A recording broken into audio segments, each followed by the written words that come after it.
How do you like the backpack? Is it comfortable? Can you operate stealthily with it? I have a present for you here. A Tikhar-Rifle. Ring any bells?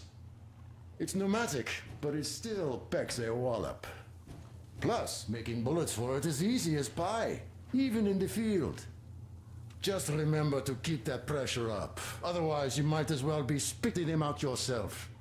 Other than that, it will never fail you. I did my best. So, bear it with honor.